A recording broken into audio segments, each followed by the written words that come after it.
Kira-kira kakaknya tahu nggak kenapa ibu panggil ke sini? Tahu Bu, karena tadi saya datang terlambat. Menurut kakek datang terlambat ke sekolah itu baik nggak? Ya Bu, itu perbuatan salah. Terus kalau ibu boleh tahu kenapa ya kakek bisa datang terlambat hari ini ke sekolah? Saya nonton TV sampai larut malam Bu. Oh ya? Mamahnya marah nggak? Tidak Bu. Oke, gini ya kak ya. Nonton TV itu memang sesuatu yang menyenangkan ya kak ya. Ibu juga suka nonton TV. Teman-teman kakak yang lainnya juga sama suka nonton TV. Tapi nonton TV-nya itu jangan sampai larut malam ya kak ya. Itu bisa merugikan diri kakek sendiri. Kedepannya kakek bisa nggak kalau nonton TV-nya jangan sampai larut malam? Bisa Bu. Benar. Benar Bu. Nah, kakek masih ingat nggak tentang keyakinan kesepakatan kelas kita? Ingat Bu. Nah, dari kejadian yang kakek alami barusan ya, coba kakek sebutkan kesepakatan kelas apa yang sudah kakek abaikan. Datang tepat waktu Bu. Nah, itu ya betul. Jadi kakek sudah mengabaikan keyakinan kelas kita yaitu datang tepat waktu. Kedepannya kakek mau nggak, bisa nggak menjalankan kesepakatan kelas kita dengan baik? Bisa Bu. Coba sebutkan bagaimana caranya. Saya tidak akan nonton TV lagi sampai larut malam Bu. Iya ya. Jadi ibu yakin kakek bisa ya, bisa menjalankan keyakinan kelas kita itu dengan baik ya kek ya. Semangat selalu ya kek ya. Terima kasih kek. Silahkan kakek bisa kembali ke kelas lagi. Tadi ibu lihat kamu makan ya di kelas ketika sedang pembelajaran. Iya Bu. Kenapa? Atau kamu tuh makan? Saya lapar Bu. Lapar? Emang tadi belum sarapan di rumah gitu? Enggak Bu, tadi pagi saya belum lapar. Oh, tadi pagi belum lapar gitu? Iya Bu. Sekarang lapar? Nah, gini ya Mel ya. Makan itu memang penting ya untuk kesehatan. Makan itu kebutuhan manusia ya Mel ya. Semua orang juga pasti merasakan lapar kalau belum makan ya. Tapi kita juga harus tahu waktu yang tepat untuk makan itu kapan ya. Jadi usahakan harus makan dulu di rumah sebelum berangkat ke sekolah supaya di sekolah tidak akan lapar ketika pembelajaran ya Mel ya. Iya Bu. Nah, seperti yang sudah kita buat ya Mel ya, keyakinan kelas di kelas kita itu, coba menurut Meli apa yang sudah Meli abaikan dari keyakinan kelas kita? Tidak boleh makan ketika sedang belajar. Iya, itu ya. Jadi Meli itu sudah mengabaikan larangan untuk makan di kelas ketika sedang belajar ya. Terus dari kejadian hari ini kedepannya Meli mau bagaimana? Saya tidak akan mengulanginya lagi Bu. Saya akan Sarapan pagi ya, diusahakan di rumah ibu. Ibu yakin Meli pasti bisa melakukannya ya. Jadi ketika sebelum berangkat ke sekolah itu usahakan sarapan di rumah, makan dulu. Makan sebelum berangkat ke sekolah itu makan supaya tidak mengganggu konsentrasi Meli ketika sedang belajar ya Mel ya. Baiklah Mel, terima kasih. Silahkan Meli boleh kembali ke kelasnya ya.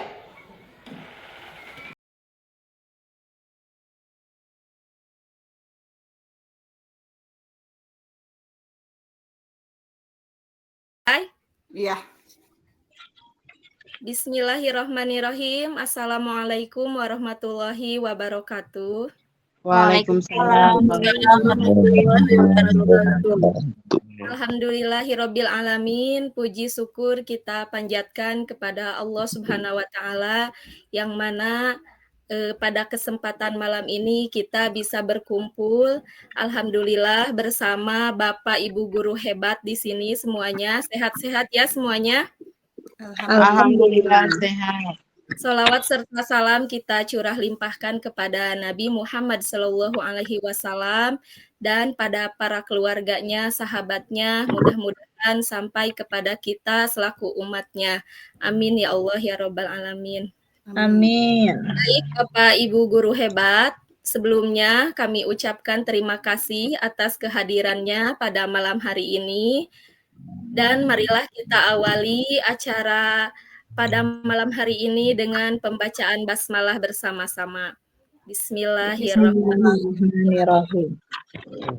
Bapak Ibu guru hebat, pada malam hari ini kita berada di ruang Zoom ini ya untuk melaksanakan salah satu tugas rekan kita yaitu Ibu Santi Tri Susanti SPDI GR ya, yang alhamdulillah pada malam hari ini beliau sedang melaksanakan tugas beliau sebagai CGP angkatan ke-11 yaitu mengadakan aksi nyata ya dengan tema diseminasi budaya positif ya.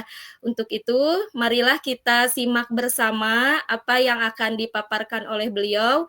Mudah-mudahan ada manfaatnya untuk kita semuanya. Waktu dan tempat kami persilahkan kepada Ibu Santi Tri Susanti. Mohon maaf Ibu untuk sebelumnya susunan acaranya. Ini dulu lagu Indonesia Raya dulu. Oh iya. Maaf ya. Siap. Baik. Sekarang sebelumnya kita menyanyikan dulu lagu Indonesia Raya bersama-sama. Izin screen ya untuk lagu Indonesia Rayanya.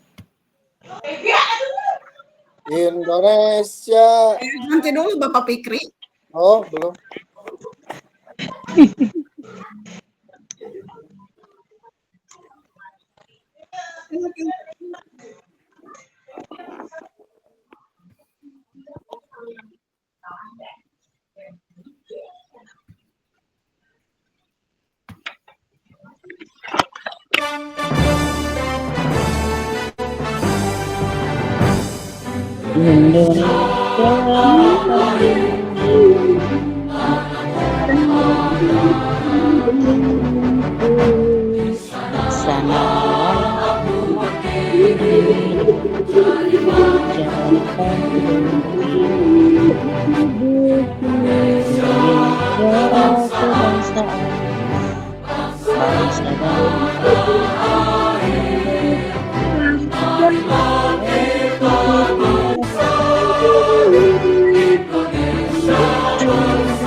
Terima kasih.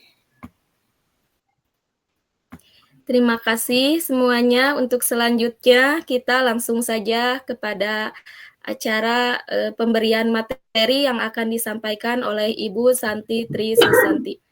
Dan tempat kami persilahkan. Mohon maaf Ibu untuk acara selanjutnya. Teh Wida, susunan acaranya sudah di-share ke Teh Irma. Oh iya. Untuk acara selanjutnya mungkin ada doa terlebih dahulu. Baik. Oh baik. Ayo Ibu Wida. Baik Ibu Bapak guru hebat semuanya. Untuk sebelum mengawali acara seminar atau melengkapi kegiatan aksi nyata dari tugas Ibu Santi Tri Susanti, alangkah baiknya kita berdoa terlebih dahulu bersama-sama. Untuk berdoa, dipersilahkan.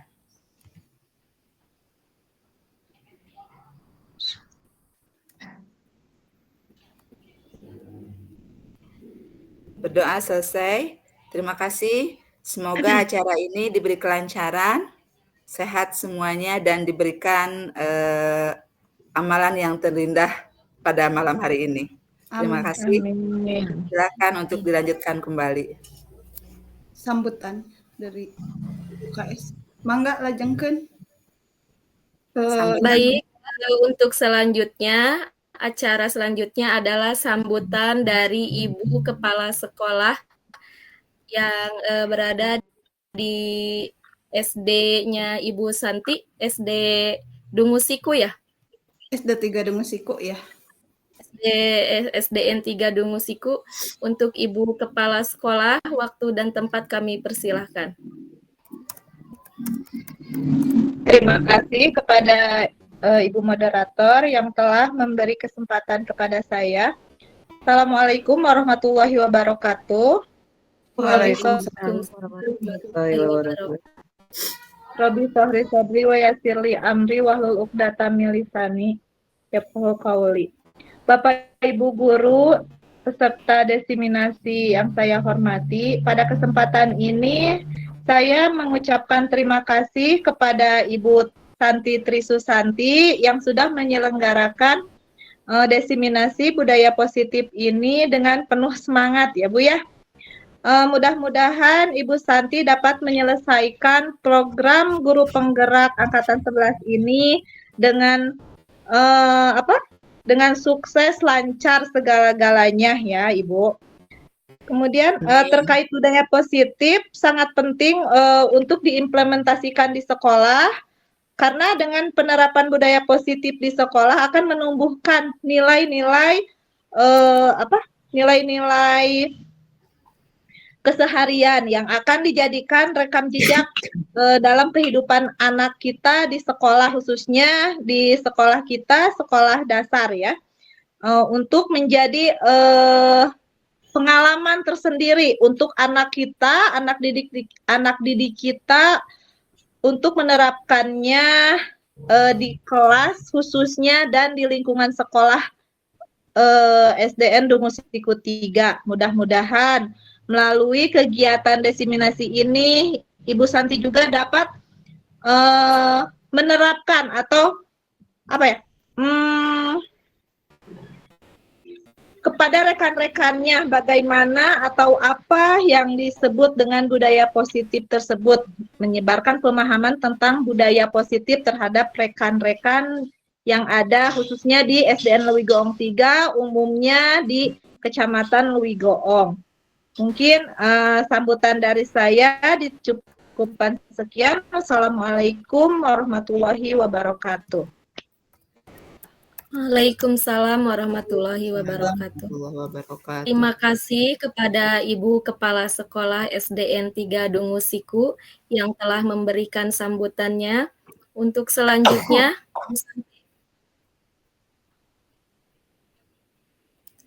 langsung ke materi. Ya, untuk selanjutnya kita simak bersama materi yang akan dipaparkan oleh Ibu Santi Trisusanti tentang budaya positif. Waktu dan tempat dipersilahkan. Ya, terima kasih kepada Ibu Moderator yang sudah memberikan kesempatan bagi saya untuk mempresentasikan diseminasi budaya positif. Bismillahirrahmanirrahim. Assalamualaikum warahmatullahi wabarakatuh. Waalaikumsalam warahmatullahi wabarakatuh. Alhamdulillahirabbil alamin wa bihi nasta'inu ala umuri dunya waddin wa ala wassalatu wassalamu ala asrofil anbiya'i wal mursalin wa ala alihi wassohbihi ajmain amma ba'du.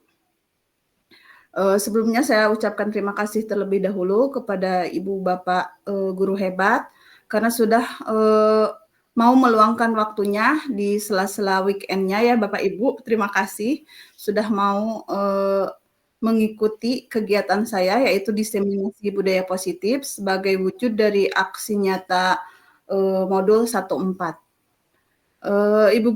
Ibu Bapak guru hebat, puji dan syukur kita panjatkan kehadirat Allah Subhanahu wa taala di mana atas berkat dan rahmatnya kita dapat berkumpul di room ini dalam keadaan sehat walafiat.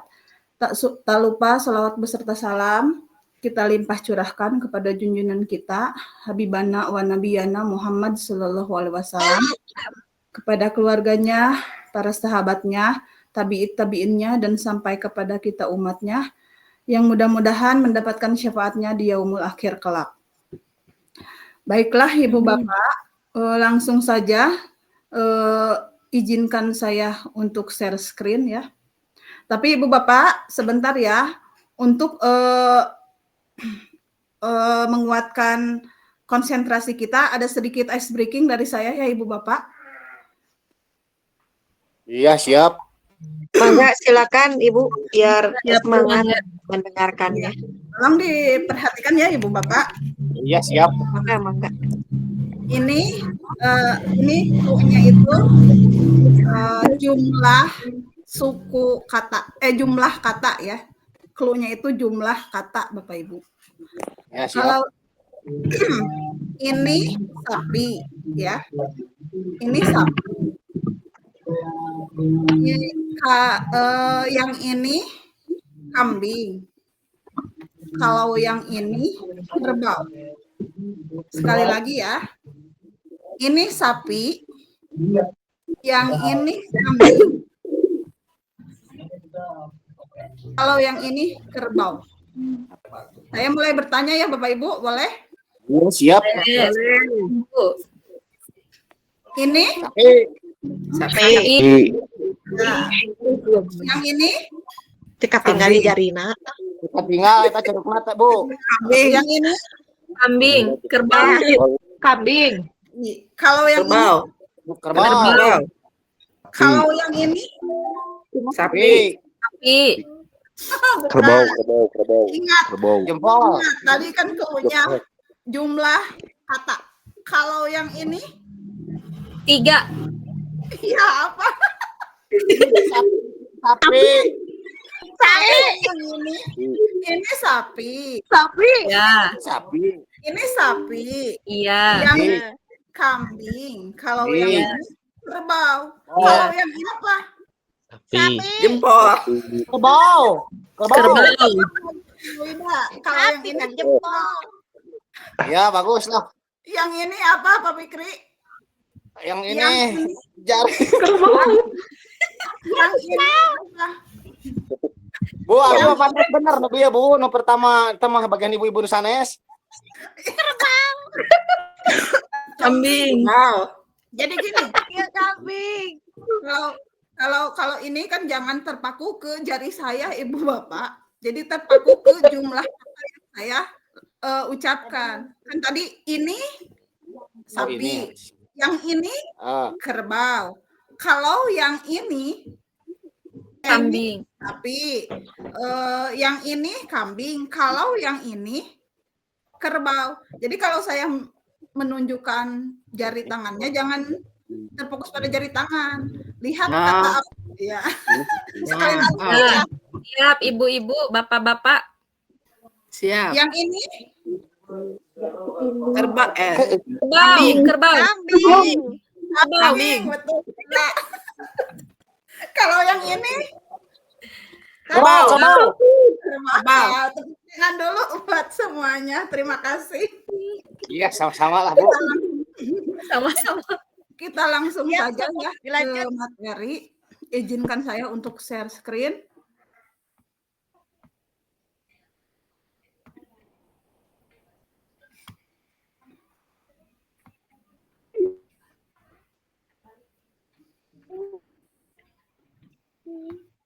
Sudah nampak Ibu Bapak di monitor Ibu Bapak? Sudah, Bu. Sudah ada. Jangan lupa direkam, jangan di-mute. Iya, iya siap. Jadi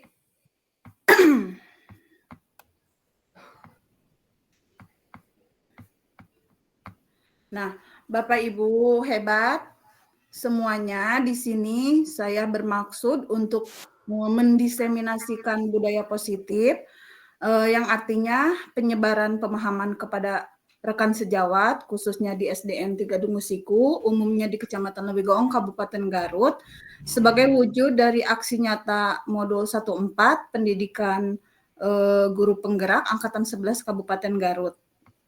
Nah, sebelumnya saya perkenalkan dulu ya Bapak Ibu.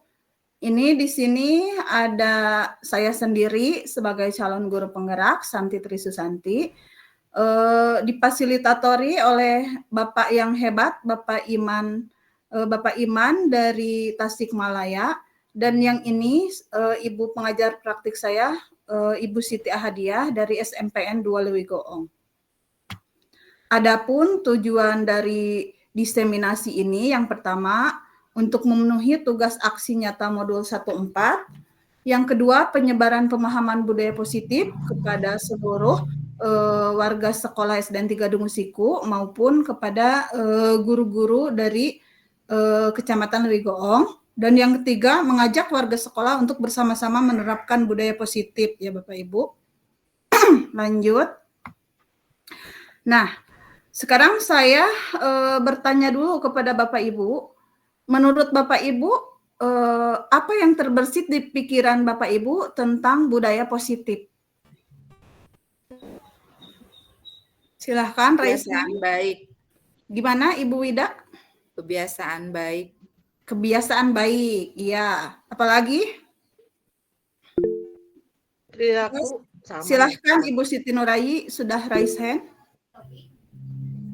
Kebiasaan yang diterapkan sehari-hari. Iya. Ada lagi? Iya. Jadi gini ya Bapak Ibu, yang dimaksud dengan budaya positif itu nilai-nilai keyakinan, nilai-nilai keyakinan-keyakinan dan kebiasaan-kebiasaan di sekolah yang berpihak pada murid agar murid dapat berkembang menjadi pribadi yang kritis, penuh hormat dan bertanggung jawab. Jadi itu gambaran secara khusus apa itu yang dimaksud dengan budaya positif ya Bapak Ibu. Adapun konsep inti dari budaya positif itu sendiri mencakup 8 poin. Yang pertama, perubahan paradigma belajar. Yang kedua, disiplin positif. Yang ketiga, nilai-nilai kebajikan. Yang keempat, kebutuhan dasar manusia. Yang kelima, motivasi perilaku manusia. Yang keenam, posisi kontrol guru. Yang ketujuh, keyakinan kelas. Dan yang kedelapan, segitiga restitusi. Nah, untuk poin pertama, Ibu Bapak, yaitu budaya positif tentang pembelajaran dengan paradigma baru. Jadi pembelajaran dirancang berdasarkan prinsip pembelajaran berdiferensiasi ya, sehingga para peserta didik belajar sesuai dengan kebutuhannya berdasarkan dengan tahap perkembangan sesuai dengan teori psikologi modern untuk mewujudkan profil pelajar Pancasila. Nah, sekarang saya bertanya lagi kepada Ibu Bapak. Apakah Ibu Bapak sudah mengenal dimensi profil pelajar Pancasila itu? Gimana Bapak Sudah. Ibu? Sudah Bu, ada 6. Ada 6 ya, betul. Iya, silakan Bu Ella yang sudah raise hand. Mungkin mau. Kepijit Ibu. Oh iya. Bu Oh Ella. iya, nggak apa-apa. Jadi profil pelajar Pancasila itu memiliki 6 dimensi ya. Silahkan. Apa saja Ibu Bapak? Berpikir Beriman dan bertakwa. Iya, terus? Ayo, Gotong untuk royong. mencairkan suasana, mending kita bernyanyi lagi ya Bapak Ibu. Ya. Iya. Oh ini siapa? Oh ada yang. Ya. Ikuti saya ya Bapak Ibu. Itu Pak Fikri, biasanya Pak Fikri itu sudah hafal betul ya lagunya seperti apa, karena beliau itu sekolahnya merupakan sekolah penggerak ya. Sok Pak Fikri. Kuma. Siap nyanyi Bapak. Nyanyi. Siap. Nyanyi kuma Bu. So, Kada ulah balon kunya. siap-siap ya. Ya, siap, Bu. Pancasila Beriman Dan Dan bertakwa bertakwa pada pada Tuhan yang Tuhan yang Esa dan berakhlak mulia, mulia, berkebinekaan tunggal, tunggal gotong royong mandiri, kreatif. dan bersabar kritis. Ya, tepuk tangan dulu ya buat ibu-ibu guru hebat yang sudah bisa menyebutkan 6 dimensi dari profil pelajar Pancasila. profil. Nah, sekarang maaf salah. Nah, sekarang kita lanjut lagi ke materi tentang miskonsepsi teori kontrol. Apa itu Ibu Bapak? Miskonsepsi itu apa ya? Pro kontra. Kesalahpahaman, Bu. Iya, bisa kesalahpahaman atau pemikiran Pro kita yang kontra. salah ya selama ini.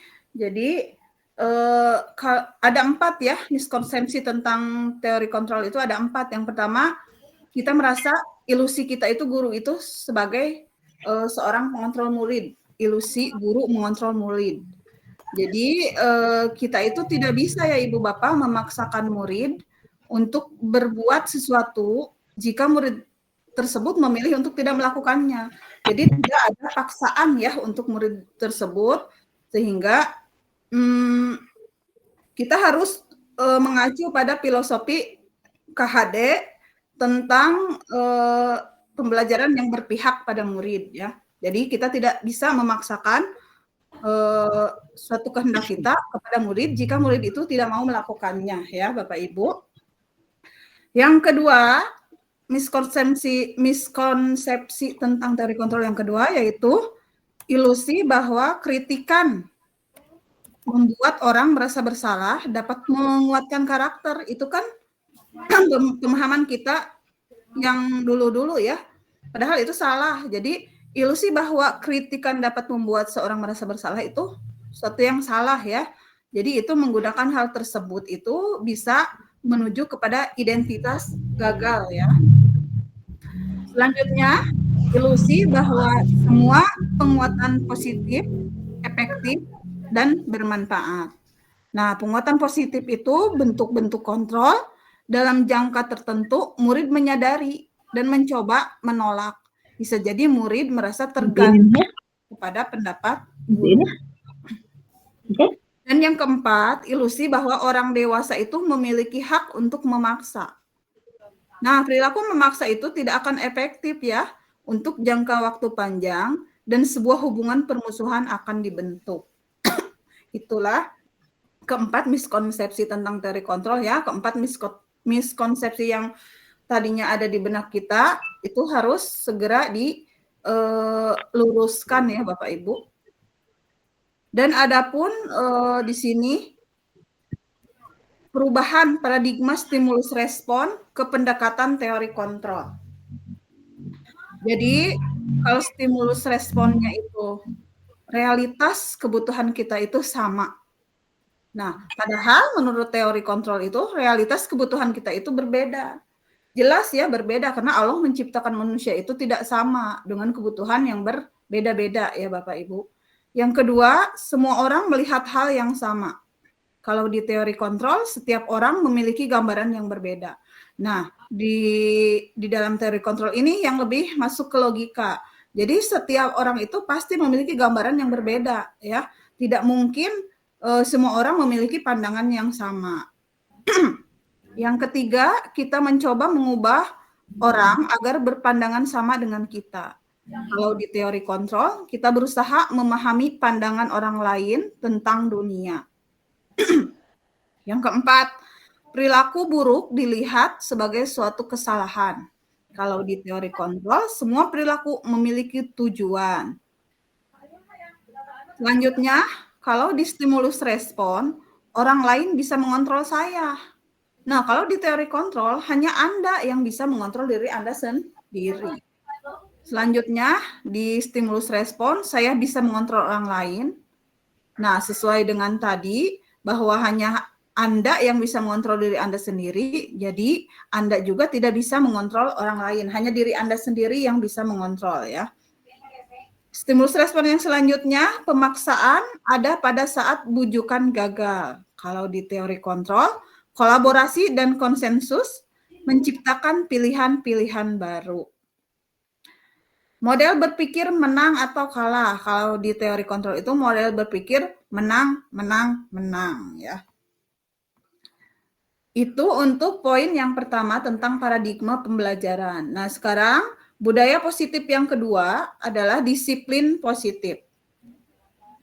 Disiplin positif itu artinya apa ya, Bapak Ibu? Disiplin itu apa ya? Belajar. Disiplin itu belajar, boleh. Ya. Jadi disiplin itu artinya belajar ya. Disiplin itu mengacu pada disiplin diri yang mempunyai aturan. Ya, mempunyai aturan sesuai dengan aturan ya. Jadi disiplin itu mengacu pada disiplin diri yang memiliki tanggung jawab terhadap apa yang dilakukannya berdasarkan nilai-nilai yang diyakininya. Terus untuk menciptakan murid yang merdeka, syarat utamanya adalah disiplin yang kuat. Jika kita tidak memilikinya, maka memerlukan pihak lain untuk mendisiplinkan kita atau motivasi eksternal, motivasi dari luar ya. Disiplin positif merupakan salah satu cara penerapan disiplin yang bertujuan untuk menumbuhkan kesadaran serta memberdayakan peserta didik tanpa imbalan penghargaan atau reward, ancaman maupun hukuman. Jadi tujuan kita sebagai guru yaitu memiliki murid yang disiplin diri sehingga mereka berperilaku mengacu pada nilai-nilai kebajikan universal dan memiliki motivasi intrinsik dalam perubahan perilaku ke arah yang lebih baik. Yang ketiga dari budaya positif yaitu nilai-nilai kebajikan. Nah, nilai kebajikan itu nilai yang disepakati bersama Bapak Ibu, terlepas dari perbedaan suku bangsa, agama, bahasa maupun latar belakangnya ya. Di sini ada beberapa contoh nilai-nilai kebajikan. Seperti apa yang tercantum di dalam dimensi profil pelajar Pancasila, nilai-nilai kebajikan itu seperti yang tadi Bapak Ibu sebutkan ya, beriman dan bertakwa pada Tuhan Yang Maha Esa, berakhlak mulia, berkebinekaan global, gotong royong, mandiri, kreatif, dan bernalar kritis. Adapun yang lainnya, nilai-nilai kebajikan yang lainnya seperti toleransi, rasa hormat, integritas, mandiri, menghargai, antusias, empati, keingintahuan, kreativitas, kerjasama, percaya diri, dan komitmen. Nah, di dalam keterampilan hidup juga atau life skill juga itu ada nilai-nilai kebajikannya ya, seperti dapat dipercaya, lurus hati, pendengar yang aktif, tidak merendahkan orang lain, memberikan yang terbaik dari diri sendiri. Next. Poin yang keempat dari disiplin dari budaya positif yaitu kebutuhan dasar manusia.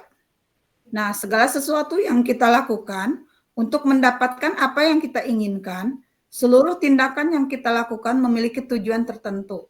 Dan semua usaha terbaik yang kita lakukan adalah dalam rangka agar kebutuhan dasar kita terpenuhi. Adapun 5 kebutuhan dasar manusia, yang pertama itu bertahan hidup. Coba Ibu Bapak seperti apa ya contoh konkretnya kebutuhan dasar manusia untuk bertahan hidup itu? Bekerja. Iya. Terus apa lagi? Seperti makanan, ya, minuman, tempat tinggal, keamanan, kesehatan ya Bapak Ibu. Merupakan kebutuhan dasar untuk bertahan hidup. Emang Tole lupa ya? Lanjut Bapak Ibu. Kebutuhan dasar manusia yang kedua yaitu kasih sayang dan rasa diterima. Nah, rasa diterima, dipedulikan, berbagi, kerjasama, menjadi bagian dalam kelompok itu merupakan kebutuhan dasar manusia yang menyangkut kasih sayang dan rasa diterima. Kebutuhan dasar manusia yang ketiga yaitu penguasaan ya, seperti harga diri, keinginan untuk dianggap, memimpin, berprestasi, diakui dan didengar, itu merupakan kebutuhan dasar manusia dari segi penguasaan. Mandiri, memiliki pilihan, mencoba hal baru, mampu mengendalikan arah dirinya, itu merupakan kebutuhan dasar manusia dari segi kebebasan. Dan yang terakhir, kebutuhan dasar manusia dari segi kesenangan, seperti bermain, humor, antusiasme, dan tertawa. Apakah Ibu Bapak Guru memiliki kebutuhan dasar dari kelima ini, Bapak Ibu? Halo? Ya. Apakah Bapak Ibu Guru semua memiliki atau mempunyai kebutuhan dasar dari kelima ini? Pasti ya? Punya, Bu. Ya, punya. Harus, kelima Bu. kebutuhan Nanti dasar tidak bisa manusia. healing. Iya. Ya, Bu, terutama kesenangan, Bu. Ya pasti Pak Fikri Mas selalu ingin merasakan kesenangan ya. Lanjut ke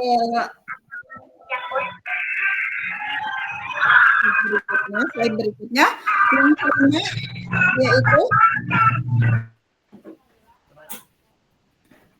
Yang kelima yaitu tentang motivasi perilaku manusia.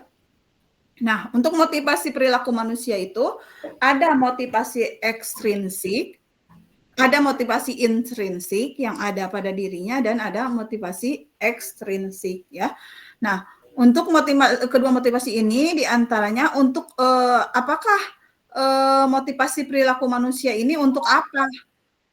Nah, ada 3 hal yang berhubungan dengan motivasi perilaku manusia. Yang pertama itu, motivasi perilaku manusia itu untuk menghindari ketidaknyamanan atau hukuman.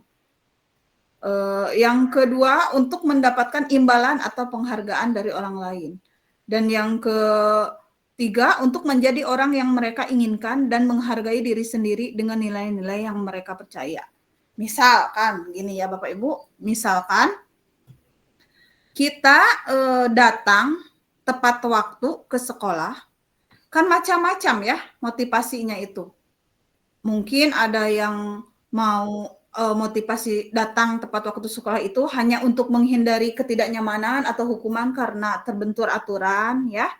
Ada juga anu hoyong kapuji yang ingin mendapatkan imbalan atau penghargaan dari orang lain.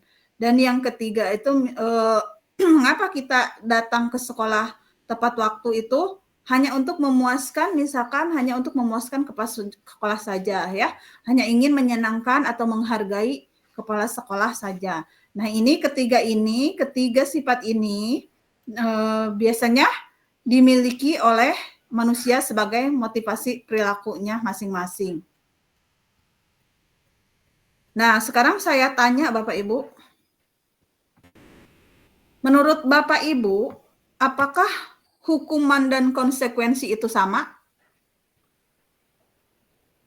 Berbeda. Beda, Bu. Beda. Iya, berbeda ya. Iya. Kalau hukuman itu lebih ke tiba-tiba ya, tidak terencana. Kalau hukuman itu tidak terencana, tiba-tiba. Jadi murid itu tidak tahu apa yang akan terjadi. Terus hukumannya itu biasanya berupa fisik dan psikis ya, dan bersifat satu arah hanya dari gurunya saja. Misalkan ada anak yang terlambat masuk ke sekolah, gurunya langsung memberikan hukuman skot jam. Nah itu kan secara tiba-tiba ya, dan anak tidak mengetahui hukuman apa yang akan diberikan guru kepada anak, dan itu sifatnya satu arah hanya dari guru saja. Jadi diktator ya, guru misalkan karena kamu terlambat ke sekolah, skot jam 5 kali. Nah itu berupa hukuman ya, berbeda dengan konsekuensi. Kalau konsekuensi itu terencana ya Bapak Ibu, jadi konsekuensi itu disepakati dulu. Ada kesepakatan. Adanya kesepakatan ya. Adanya kesepakatan sesuai peraturan. Jadi kita membuat kesepakatan antara murid dan guru misalkan. Terus murid itu dengan konsekuensi murid itu tetap ya Bapak Ibu dibuat tidak nyaman. Karena apa? Karena kalau sudah ada peraturan yang disepakati, misalkan anak ini melakukan kesalahan, pasti ada konsekuensinya. Nah itu tetap membuat anak merasa tidak nyaman ya. Terus sikap guru selalu memonitor murid kalau konsekuensi apakah murid tersebut sudah sesuai dengan peraturan yang disepakati ataukah murid tersebut sudah tidak sesuai dengan peraturan yang disepakati oleh guru dan murid ya. Berbeda lagi dengan restitusi Bapak Ibu. Kalau restitusi itu lebih manusiakan manusia kalau menurut saya, lebih bijak lagi dari hukuman dan konsekuensi. Kalau restitusi itu proses menciptakan kondisi ya bagi murid untuk lebih ke arah memperbaiki kesalahan. Jadi proses kolaborasi yang mengajarkan murid untuk mencari solusi sendiri. Jadi kita tidak tidak langsung menyalahkan murid atas kesalahannya, tapi ada tindakan-tindakan atau langkah-langkah tertentu untuk dengan tujuan agar menyadarkan murid untuk memperbaiki kesalahannya. Itu yang dimaksud dengan restitusi. Adapun langkah-langkahnya nanti saya saya paparkan lagi. Nah, sekarang kita ke pengertian restitusi terlebih dahulu. Restitusi itu merupakan proses menciptakan kondisi bagi murid untuk memperbaiki kesalahan mereka sehingga mereka bisa kembali pada kelompok mereka dengan karakter yang lebih kuat. Restitusi juga merupakan proses kolaboratif yang mengajarkan murid untuk mencari solusi untuk masalah mereka dan membantu murid untuk berpikir tentang orang seperti apa yang mereka inginkan dan bagaimana mereka harus memperlakukan orang lain. Itu inti dari restitusi menurut Chelson Gossen ya, Bapak Ibu. Nah, di sini ada tabel yang membedakan antara hukuman, konsekuensi, dan restitusi. Kalau hukuman, seperti yang telah tadi saya paparkan, itu sifatnya sesuatu yang menyakitkan ya bagi murid. Kalau konsekuensi itu sesuatu harus terjadi, dan kalau restitusi itu merupakan pilihan. Hukuman itu tidak nyaman untuk murid, baik itu untuk jangka panjang. Jadi hukuman itu ya tidak nyaman untuk murid dalam jangka waktu panjang. Berbeda dengan konsekuensi. Kalau konsekuensi itu merasa tidak nyaman untuk jangka waktu yang pendek kalau konsekuensi ya. Nah, kalau restitusi itu lebih bijak lagi. Jadi kalau restitusi itu menguatkan untuk murid agar dalam jangka waktu yang panjang. Jadi tidak membuat murid tidak nyaman, tetapi ini menguatkan karakter murid ya. Nah, untuk selanjutnya itu hukuman itu ada korban ya. Ada korban yang mendapatkan keadilan kalau hukuman. Kalau konsekuensi, korban bisa diabaikan. Dan kalau restitusi itu korban mendapatkan ganti. Contoh, Bapak Ibu. Misalkan ada satu kasus di sekolah ya, anak didik kita misalkan mencoret-coret atau menyobek buku temannya. Nah, kalau hukuman, pasti misalkan si korban akan mendapatkan keadilan. Karena kamu, misal ini ya hukuman, karena kamu telah mencoret-coret buku teman kamu, maka kamu ibu hukum. Misalkan push up 5 kali. Nah itu kalau hukuman itu sifatnya itu, jadi si korban itu mendapatkan keadilan. Jadi yang melakukannya mendapatkan hukuman berupa push up. Nah kalau konsekuensi, korban itu bisa diabaikan kalau konsekuensi. Karena itu menurut kesepakatan yang kita buat. Ya, misalkan kalau konsekuensi itu, sebelumnya itu sudah membuat kesepakatan kelas. Kalau anak yang melakukan coret-coret misalkan ya, konsekuensinya itu harus apa gitu ya. Jadi kalau konsekuensi itu sesuai dengan kesepakatan yang kita buat sebelumnya. Jadi korbannya itu bisa diabaikan, tidak dilibatkan lagi. Adapun untuk restitusi korban itu mendapat ganti kalau restitusi. Jadi kalau restitusi itu si korban yang disobek bukunya itu bisa saja dengan cara diganti oleh yang melakukannya. Seperti itu ya Bapak Ibu. Yang selanjutnya, hukuman itu, ya tadi ya ini, kalau yang ini tadi sudah dibahas. Nah, di sini ada sebuah pernyataan Bapak Ibu, ada sebuah tindakan guru yang menurut Bapak Ibu ini hukuman atau konsekuensi ya. Saya sebutkan satu persatu, tolong Bapak Ibu dijawab ya, apakah ini hukuman atau konsekuensi. Untuk nomor 1, mencatat 100 kali di dalam buku dengan kalimat, saya tidak terlambat lagi karena terlambat ke sekolah. Gimana Bapak Ibu, itu hukuman atau konsekuensi?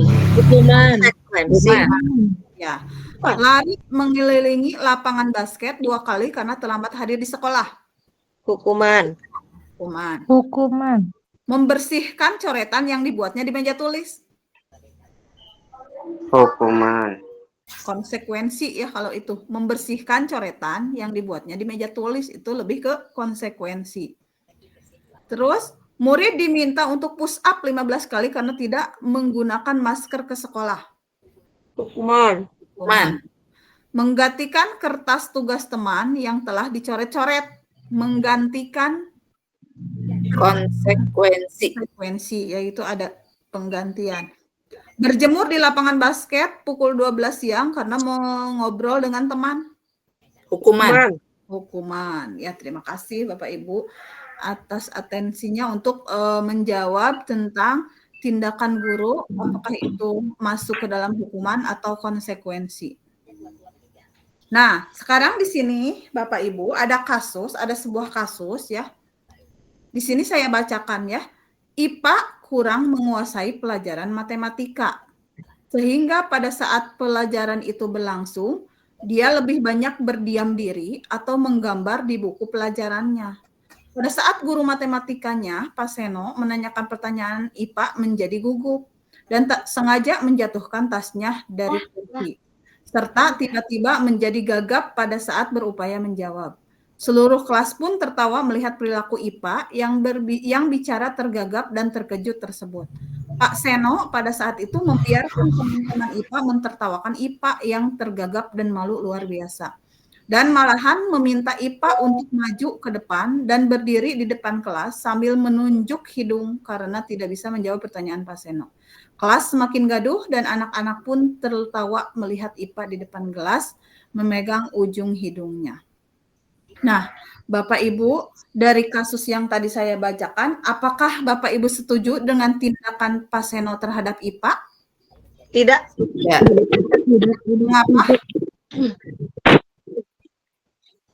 Mengapa?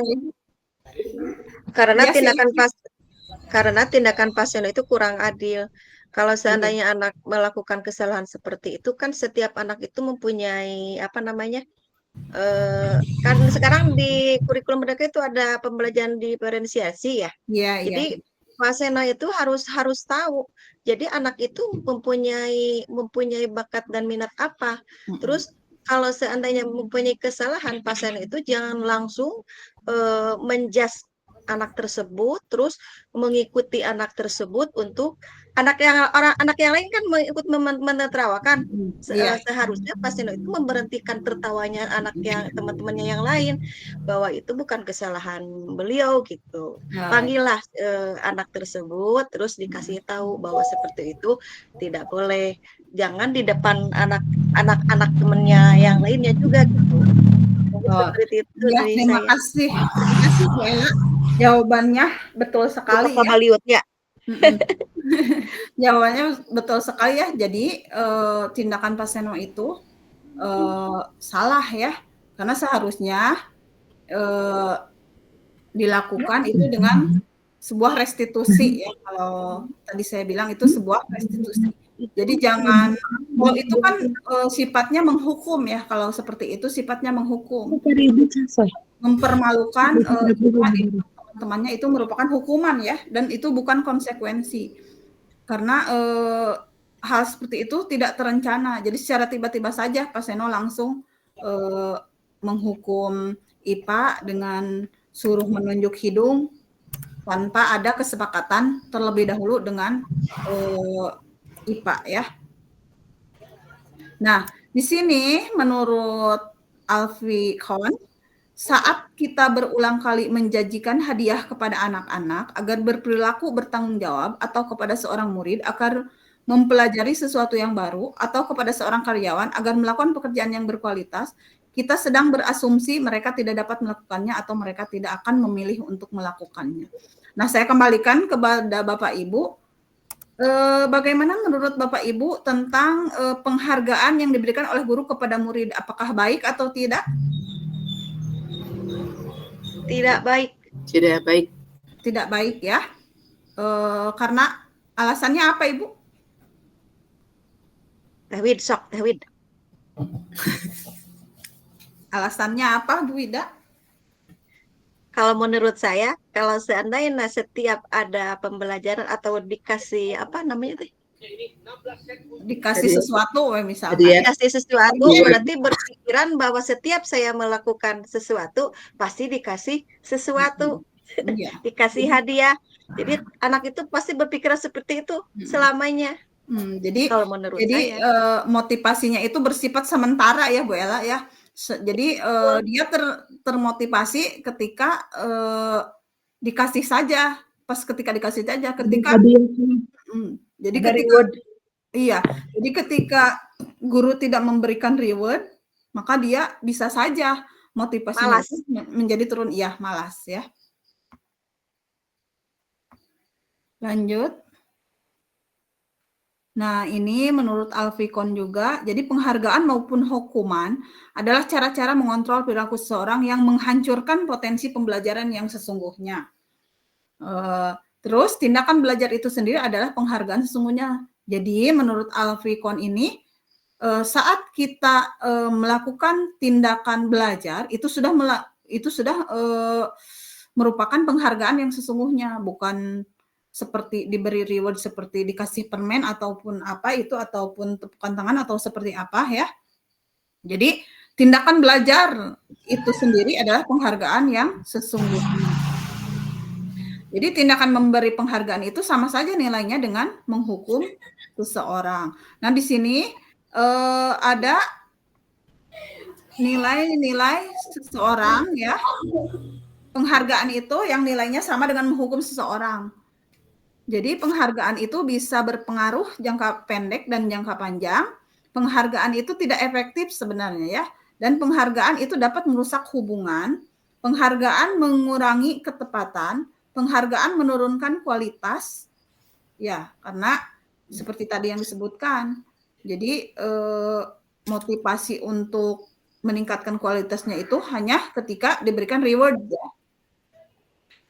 Yang selanjutnya penghargaan mematikan kreativitas. Penghargaan menghukum dan motivasi dari dalam diri.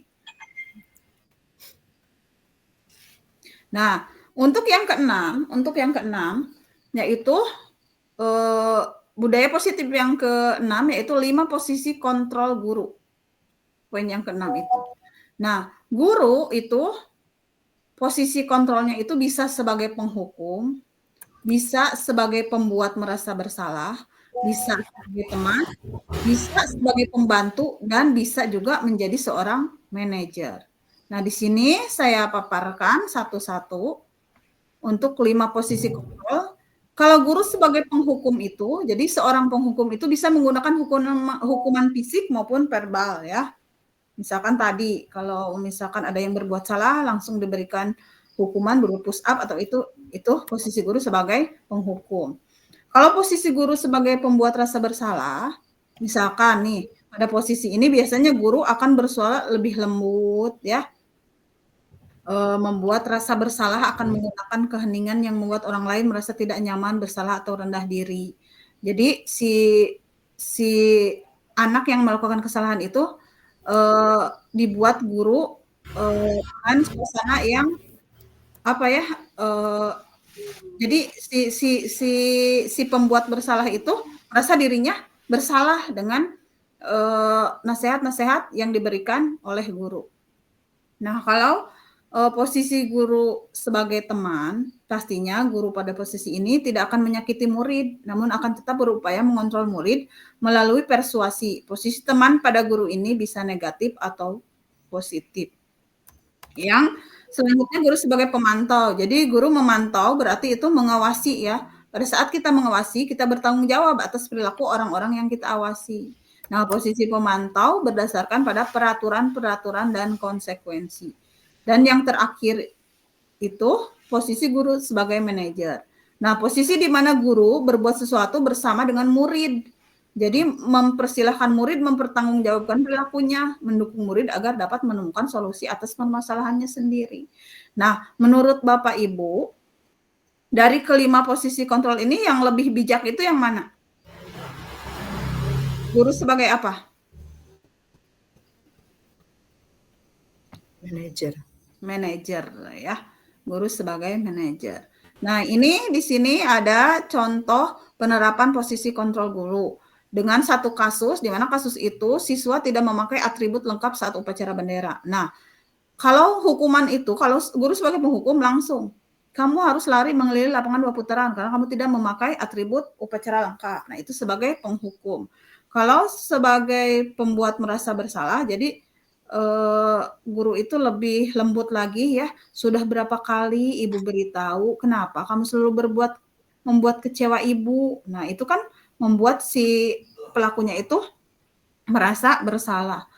Kalau posisi guru sebagai pemantau, jadi kata-katanya itu seperti ini. Kamu sudah melanggar peraturan sekolah. Kamu tahu konsekuensinya, beli atribut upacara dan jangan ulangi lagi. Itu sebagai pemantau. Untuk posisi guru sebagai teman, kata-katanya bisa seperti ini. Ayo dong, ikuti peraturan sekolah yang sudah tidak apa-apa. Lain kali tolong jangan diulangi. Nah, kalau untuk posisi guru sebagai manajer dari kasus tadi, yang bisa ditanyakan oleh guru seperti ini ya. Apa kamu tahu kesalahanmu? Kira-kira bagaimana kamu memperbaiki kesalahanmu? Nah, itu posisi kontrol sebagai manajer. Yang terakhir yaitu tentang keyakinan kelas. Bukan yang terakhir ya. Ini yang ketujuh poinnya tentang keyakinan kelas. Jadi keyakinan kelas itu yaitu nilai-nilai kebajikan universal yang disepakati secara tersirat dan tersurat lepas dari latar belakang suku, negara, bahasa maupun agama. Nah, prosedur pembuatan keyakinan kelas yang pertama itu mempersilahkan warga sekolah atau murid-murid di sekolah atau di kelas untuk bercurah pendapat tentang peraturan yang perlu disepakati di sekolah. Jadi mencatat semua masukan-masukan para murid atau warga sekolah di papan tulis atau di kertas besar ya, di mana semua anggota kelas, warga sekolah bisa melihat hasil pendapat. Yang ketiga, susunlah keyakinan kelas sesuai prosedur. Tapi ingat ya Bapak Ibu, untuk peraturan atau keyakinan kelas, hindari kalimat-kalimat yang negatif. Misalkan, anak-anak silahkan masukannya untuk kesepakatan kelas kita misalkan. Nah, pasti kan anak misalkan kalau berhubungan dengan sampah, pasti anak bilangnya jangan buang sampah sembarangan.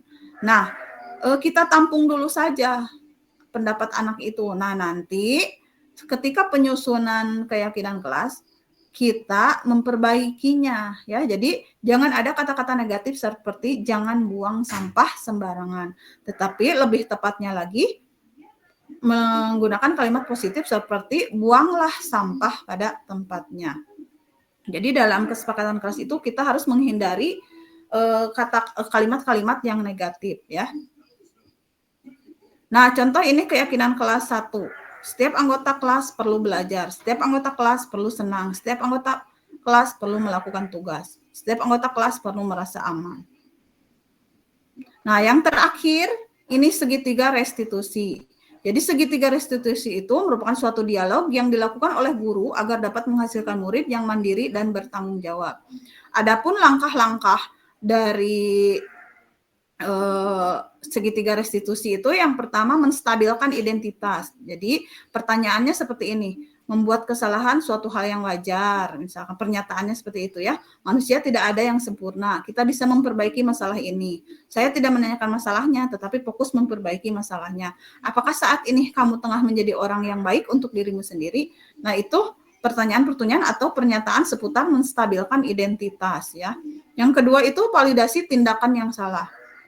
Pernyataannya seperti kamu bisa saja bertindak lebih gegabah daripada ini, atau kamu bukan melakukannya tanpa suatu alasan tertentu, atau bisa juga kamu melakukannya karena mempertahankan sesuatu yang penting, atau bisa juga mungkin kamu bisa mempelajari suatu perilaku baru yang lebih efektif. Bersediakah kamu melakukannya? Nah, itu untuk memvalidasi tindakan yang salah. Dan yang terakhir itu langkah segitiga restitusi itu menanyakan keyakinan. Nah, apakah kamu masih ingat dengan nilai-nilai yang sudah kita sepakati? Atau seperti apa gambaran kelas yang ideal bagi kamu? Atau kamu ingin menjadi orang seperti apa? Nah, itu pernyataan yang menunjukkan tentang menanyakan keyakinan. Nah, Ibu Bapak, di sini saya sudah melakukan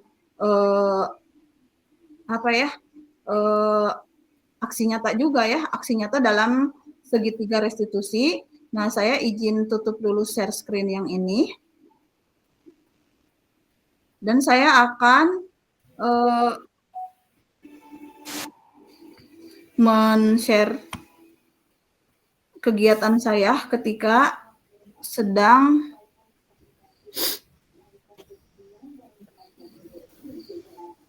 melakukan ini ya. Sebentar Bapak Ibu.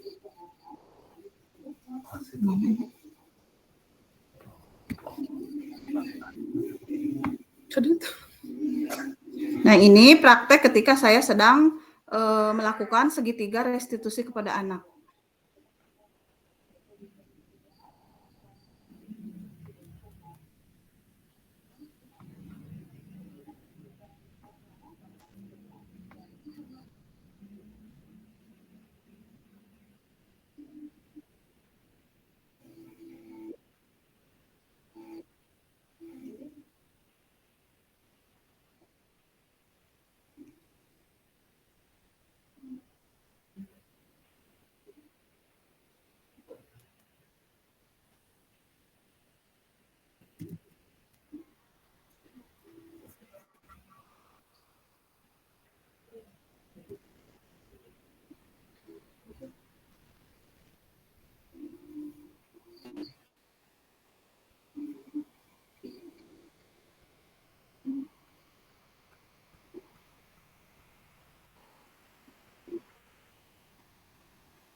Nah, itu ya Bapak Ibu, kira-kira praktek segitiga restitusi itu untuk apa ya?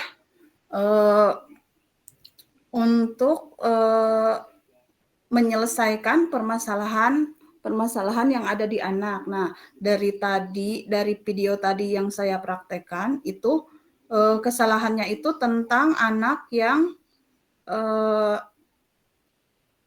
terlambat ke sekolah dikarenakan nonton TV terlalu larut malam. Nah, Mungkin Bapak Ibu diseminasi dari saya dicukupkan sekian. Mudah-mudahan apa yang saya sampaikan bisa bermanfaat buat Bapak Ibu guru semuanya. Dan mudah-mudahan apa yang saya sebarkan ini, pemahaman yang saya sebarkan ini bisa Ibu Bapak guru implementasikan di sekolah Bapak Ibu guru masing-masing. Nah, sekian dari saya. Billahi taufiq wal hidayah. Wassalamualaikum warahmatullahi wabarakatuh. Waalaikumsalam warahmatullahi wabarakatuh. Waalaikumsalam. Bagi yang mau bertanya. Ya, alhamdulillah. Terima kasih kepada Ibu Santi Trisusanti yang telah memberikan atau memaparkan materinya yang luar biasa. Subhanallah ilmunya ya. Mudah-mudahan Bapak Ibu guru hebat di sini bisa mempraktekkan ya, mengamalkan apa yang telah tadi dipaparkan oleh Ibu Santi Trisusanti tentang budaya positif. Nah, baik, selanjutnya Ibu Santi, apakah akan dibuka sesi tanya jawab? Iya, silahkan Ibu. Ya, baik, untuk Bapak Ibu guru hebat silahkan untuk raise hand terlebih dahulu ya, yang mau bertanya. Ya, ini sudah ada Ibu Ella Lailasari yang akan bertanya. Silahkan Ibu. Baik, terima kasih kepada moderator yang telah memberikan waktunya untuk memberikan pertanyaan kepada Ibu Trisusanti. Setelah saya menyimak pemaparan dari awal sampai akhir, saya mempunyai pertanyaan. Bagaimana cara yang efektif memberikan penjelasan materi mengenai nilai-nilai kebijakan dalam menyusun keyakinan kelas di tingkat SD? Kan kata tadi dalam materi, dalam kesepakatan kelas itu harus ada kesepakatan antara guru dengan siswa supaya kan sinkron ya antara guru dengan siswa itu, membuat kesepakatan setiap begitu Bu. Silahkan, boleh dijawab sekarang, boleh nanti atau dikumpulkan dulu semua pertanyaan. Langsung dijawab saja ya Ibu. Ibu Santi, mangga silahkan. Baiklah, terima kasih kepada Ibu Lailasari. Pertanyaannya sangat bagus ya Ibu. Tadi Ibu bertanya tentang bagaimana cara yang efektif memberikan penjelasan materi mengenai nilai-nilai kebajikan dalam menyusun keyakinan kelas di tingkat SD. Karena di SD itu Ibu sifat kekanak-kanakannya masih kental. Jadi memberikan penjelasan materinya itu memerlukan pendekatan yang menyenangkan ya dan mudah dipahami. Nah, adapun beberapa cara untuk memberikan penjelasan materi mengenai nilai-nilai kebajikan itu sendiri. Yang pertama mungkin dengan menggunakan cerita dongeng ya. Jadi anak-anak di tingkat SD itu cenderung menyukai cerita dongeng. Jadi gunakanlah cerita yang relevan untuk mengilustrasikan nilai-nilai kebajikan ya, seperti kejujuran, tanggung jawab, dan empati. Jadi Ibu bisa mengambil cerita atau dongeng dari kisah-kisah banyak ya, yang menceritakan tentang kejujuran, tanggung jawab, dan empati. Jadi yang pertama itu dengan menggunakan cerita dongeng ya. Yang kedua, dengan modeling Ibu. Jadi tunjukkanlah contoh nyata dari perilaku yang mencerminkan nilai-nilai kebajikan tersebut. Jadi sebagai guru atau orang dewasa, modelkan kebajikan seperti kesabaran dan kerjasama dalam interaksi sehari-hari, sehingga anak-anak itu cenderung untuk meniru perilaku yang mereka lihat. Karena kan guru itu katanya digugu dan ditiru ya ibu-ibu. Jadi apapun yang kita lakukan pasti insya Allah ditiru oleh anak. Jadi untuk menunjukkan contoh perilaku yang mencerminkan nilai-nilai kebajikan di tingkat SD itu perlunya modeling atau pemodelan dari gurunya itu sendiri. Yang selanjutnya itu menggunakan gambar atau gunakan media visual ya, seperti gunakan gambar, video, atau slide yang menarik untuk menjelaskan nilai-nilai kebajikan. Jadi media visual itu dapat membantu memperjelas konsep dan membuat materi lebih menarik lagi ya bagi anak-anak. Mungkin itu Bu Ella, jawaban dari saya. Ada yang ditanyakan lagi? Sudah jelas, berarti kalau ke anak SD itu harus memberikan contoh yang konkret gitu. Iya, jadi Itu. yang konkret dan intinya itu bisa menyenangkan. Jadi siswa itu tertarik ya. Beda lagi dengan tingkat SMP atau SMA seperti itu. Ya, udah cukup Ibu jawabannya. Terima kasih. Silakan. Silakan. Iya, Ibu Ella sudah puas ya dengan jawabannya. Selanjutnya ada Ibu Wida Ningrat yang sudah raise hand. Silakan Ibu Wida. Baik, terima kasih Ibu Irma sebagai moderator. Yang saya ingin tanyakan berarti kan Ibu Santi ini sudah mempraktekkan bagaimana cara diseminasi budaya di sekolah. Nah, hambatan-hambatan apa saja yang terjadi di sekolah Ibu pada saat pengimplementasian diseminasi budaya positif di sekolah Ibu? Langsung dijawab saja. Izin menjawab. Terima kasih sebelumnya kepada Ibu Wida yang sudah memberikan pertanyaan yang cukup menarik buat saya untuk dijelaskan. Jadi pertanyaannya itu apa saja hambatan yang dihadapi pada saat Oh iya. Hambatan Ibu, tentang hambatan. Apa saja hambatan ya Ibu tentang pelaksanaan implementasi budaya positif di sekolah saya ya. Betul. Jadi implementasi budaya positif yang saya implementasikan di sekolah itu pastinya Ibu ada hambatan-hambatan ya, terutama dalam konteks sekolah yang memiliki tantangan yang cukup unik ya. Adapun di antaranya untuk hambatannya itu kurangnya konsistensi dari rekan sejawat kita untuk bisa menjalankan budaya positif tersebut. Jadi maksudnya seperti ini Ibu, ketika kita menyebarkan pemahaman budaya positif kepada rekan sejawat kita, biasa nama ari orang Sunda mah dilaksanakeunana teh pas pertamanya saja. Jadi kesananya tidak ada konsistensi dari guru-gurunya untuk terus melanjutkan budaya positif, penyebaran budaya positif kepada anak didiknya. Itu yang pertama ya Ibu. Jadi tidak adanya konsistensi dari rekan sejawat. Terus yang selanjutnya itu keterbatasan sumber daya. Jadi sekolah mungkin menghadapi kendala dalam hal anggaran pastinya ya Ibu.